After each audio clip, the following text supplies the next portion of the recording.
নবীর কবর খুঁড়ে তার লাশকে পুড়িয়ে দেওয়া হোক নুরু পাগলার লাশের মতো। আমি শুধু বলছি তার কবর খুঁড়ে দেখা হোক তিনি জীবিত আছেন না নেই। যদি জীবিত থাকেন ভালো কথা, আসসালামু আলাইকুম নবী, সালাম দিয়ে চলে আসবো, পুরো পৃথিবীকে দেখিয়ে দিব হ্যাঁ আমাদের নবীজি সত্য বলেছিলেন, তিনি সত্য নবী, ভণ্ড না। সমস্ত নাস্তিক আস্তিক হয়ে যাবে, পৃথিবীতে আর অশান্তি থাকবে না, সবাই এক ধর্মের ছায়াতলে চলে আসবে। আর যদি দেখা যায় মরে গলে পচে লাশের অস্তিত্ব খুঁজে পাওয়া যাচ্ছে না, তাহলে তো স্পষ্ট হয়ে যাবে যে 1450 বছর আগে আমাদের প্রিয় নবীজি হযরত মুহাম্মদ সাল্লাল্লাহু আলাইহি ওয়াসাল্লাম মিথ্যে বলেছিলেন, তার কথা মিথ্যে প্রমাণিত হবে, তিনি ভণ্ড প্রমাণিত হবেন আমাদের এই নুরু পাগলার মতো। সাত আসমান সাত জমিনের মধ্যে তোমার মতো বেআকাল মূর্খ বদবাখত জাহেলে মারাক্কাব আর হয়তো বা একটাও নাই, ঠিক কিনা? নাউজুবিল্লাহ সুম্মা মাআযাল্লাহ। বলে ওই পাগল যাকে কবর থেকে উঠিয়ে পোড়াইছে মারছে, সুম্মা মাআযাল্লাহ বলতেছে তাকে যেভাবে মারছে পুরাইছে, নাউজুবিল্লাহ আমার হুজুরকে আমার জুবানে আনতে কষ্ট হচ্ছে, আস্তাগফিরুল্লাহ। আমার রসুলে পাক সম্পর্কে এরকম কথা বলছে, নাউজুবিল্লাহ বলেন। বলেন আমাকে রুহের জগতে জিন্দা না মুর্দা? আরো জোরে। আল্লাহ তাবারক ওয়া তাআলা যতদিন চেয়েছেন, 1 বছর 2 বছর 100 বছর 1000 বছর 1 কোটি বছর, যতদিন মালিকের ইচ্ছা ছিল ওখানে আমরা জিন্দেগি পার করেছি। ওখানে গাছপালা নদী নালা কেমন ছিল জানি না, অক্সিজেন কেমন ছিল জানি না, হায়াতে ওখানের মধ্যে আলমে আরো হয় রুহের জগতে জিন্দা ছিলাম। হুকুম হলো ইন্তেকাল হও, ট্রান্সফার হও, জায়গা পরিবর্তন করো, স্থানান্তর হও। ইন্তেকাল হয়ে আমরা মায়ের পেটে চলে আসলাম বাবার মাধ্যমে। যখন মায়ের পেটে এসেছিলাম বলেন তো বান্দা জিন্দা না মুর্দা? 1 মাস 2 মাস 8 মাস 9 মাস 10 দিন 10 মাস 10 দিন যতদিন আল্লাহর হুকুম ছিল মায়ের পেটে আমরা জিন্দা না মুর্দা? হুকুম হলো ইন্তেকাল হও, ট্রান্সফার হও, জায়গা পরিবর্তন করো। রব্বানা আতিনা ফিদ দুনিয়া, দুনিয়াতে চলে আসলাম। এখন দুনিয়া এবং আখিরাতকে হাসানা সুন্দর করতে হবে। 1 বছর 2 বছর 60 বছর 100 500। হযরত আদম সফিউল্লাহ 1000 বছর, সুলাইমান আলাইহিস সালাম 1600 বছর হায়াত পেয়েছেন। অনেক নবী রাসূলরা অনেক বছর হায়াত পেয়েছেন। বলুন বান্দা, এরপর কুল্লু নাফসিন যায়কাতুল মাউত, ইন্তেকাল হয়ে আবার ট্রান্সফার হয়ে জায়গা পরিবর্তন হয়ে কবরে যাব, জিন্দা না মুর্দা? আওয়াজ দেন, জিন্দা না মুর্দা? জিন্দা। এরপরে ওখান থেকে যতদিন পর্যন্ত সিংহায় ফুট না দিচ্ছেন ঈসা আলাইহিস সালাম, কবরের মধ্যে থাকবো। নবী চিনলে নেয়ামত, না চিনলে কিয়ামত। আওয়াজ দেন, বাইট গিয়ে দিয়ে আওয়াজ দিচ্ছেন, আরো জোরে বলেন, ঠিক কিনা বলেন? এবার বলেন তো যতদিন আল্লাহর হুকুম হবে কবর থেকে যখন ইন্তেকাল হয়ে ট্রান্সফার হয়ে হাসর উঠবো, বান্দাগুলি জিন্দা না মুর্দা? এরপরে হাসর থেকে যদি নবী সুপারিশ করে, যদি আমলগুলি ভালো হয়, তারপরে স্যালারি হিসাবে জান্নাত, কেউ শাস্তি হিসাবে জাহান্নামে যাবে। যদি জান্নাতে যায় কিংবা জাহান্নামে, বান্দা জিন্দা না মুর্দা? আওয়াজে মনে হয় মুর্দা। আরো জোরে বলেন, জিন্দা না মুর্দা?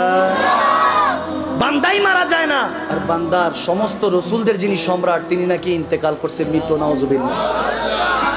আমি বললাম ওই 7 আসমান 7 জমিনের মধ্যে তোমার মতো বেআকাল মূর্খ বদবাখত জাহেলে মারাক্কাব আর হয়তো বা একটাও নাই, ঠিক কিনা? নাউজুবিল্লাহ সুম্মা মাআযাল্লাহ। বলে ওই পাগল যাকে কবর থেকে উঠিয়ে পোড়াইছে মারছে, সুম্মা মাআযাল্লাহ বলতেছে তাকে যেভাবে মারছে পুরাইছে, নাউজুবিল্লাহ আমার হুজুরকে আমার জুবানে আনতে কষ্ট হচ্ছে, আস্তাগফিরুল্লাহ। আমার রসুলে পাক সম্পর্কে এরকম কথা বলছে, নাউজুবিল্লাহ বলেন। যদি শের খোদা আলী হয়তো আমার বেঁচে থাকতেন, তুমি থাকতা, তোমার মাথা কল্লা থাকতো না। যারা এই গোস্তাখি করে এদের গর্দার উড়িয়ে দেওয়ার কথা, কিন্তু কি করবেন? দেশে আইন আছে, কানুন আছে। আমাকে তো এমনি বলে হুজুরে এত কড়া কথা বলেন না। আমি বললাম আল হক মরুন, হক কথা তিত হলো বলতে হবে। তিত করলা খেলে রক্ত পরিষ্কার হয়, হকের কথা বললে ঈমান পরিষ্কার হয়, ঠিক না? যুবকদেরকে নষ্ট করে ফেলছে, সুম্মা মাআযাল্লাহ। শিখাচ্ছে যুবকদেরকে। আমার নবী 8-10টা মুর্দা মানুষের মতো মদিনাতুল মুনাওয়ারায় পড়ে আছে, নাউজুবিল্লাহ। বলে যদি নবীজি জিন্দা হয় স্ল্যাব খুলো দেখি, জিন্দা হলে তো ভালো, নাস্তিকগুলি আস্তিক হয়ে যাবে, মুসলমান হয়ে যাবে, কালমা পড়বে।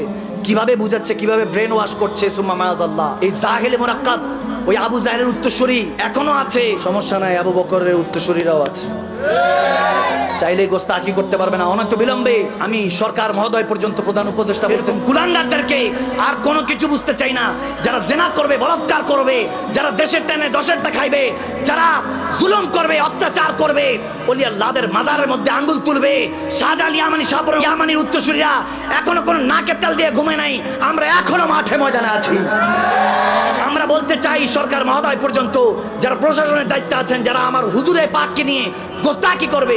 আমি মাদানী সাহেবের 14 গোষ্ঠী উদ্ধার করো, আমাকে যা ইচ্ছা তা বলো, আমার মা বাবাকে নিয়ে সব কিছু বলো, কিন্তু আমার নবীর শানে, রব্বে করিমের শানে, ইসলামের শানে, আহলে বায়াত, সাহাবায়ে রাসূল, আল্লাহ ওয়ালাদের শানে যদি কোনো গোস্তাকি হয়, 18 কোটি মুসলমানের ঘর থেকে যে আগুনের লেলিহান বের হবে সেটা কেউ দাবা রাখতে পারবে না। হাত তুলে আল্লাহকে দেখে বলেন ইনশাআল্লাহ বলেন। সেই নবীর শানে কেউ গোস্তাকি করলে এক চুল পরিমাণ তাকে কোনো ছাড় দেওয়া হবে না। আইন আছে, আদালত আছে, সম্মান জানিয়ে বলছি, মুসলমান অর্থ শান্তিপ্রিয় জাতি, ইসলাম মানে শান্তির ধর্ম, যেমন নাম তেমন কাম। আমরা শান্তিতে বিশ্বাসী, আল্লাহ ওয়ালাদেরকে মহাব্বত করবেন। আপনার যদি আকীদা, আমরা জানি হাতের 5 আঙ্গুল সমান না, যে জিনিস ভালো বেশি এটা নকল হয় বেশি। আল্লাহ ওয়ালারা ভালো, তো এই জন্য এগুলো নিয়ে ব্যবসাও চলে। আমি কারো ব্যাপারে কখনো মন্তব্য করি না, আমি এটা পছন্দ না, কারণ মুসলমান ভাই ভাই একসাথে তো জান্নাতে থাকতে চাই, ঠিক না? জানি ফেরাউন যে জায়গায় আছে, মুসাও সেই জায়গায় আছে, নমরুদ যে জায়গায় আছে ওখানে ইব্রাহিম খলিলুল্লাহ আছে, ঠিক না? যেখানে আবু জাহেল থাকবে সেখানে নবীর উত্তরসূরিরা, সিংহরা এখনো মাঠে ময়দানে আছে। মান সাব্বা নবিয়ান ফাকতুলহু, যারা আমার রাসূলের শানে গোস্তাকি করবে তাদের কোনো ছাড় নাই, তাদের একটাই শাস্তি, তাদের গর্দান উড়িয়ে দাও, ঠিক না? বললাম তোমার কিসমত ভালো, হযরত ওমর বেঁচে নাই।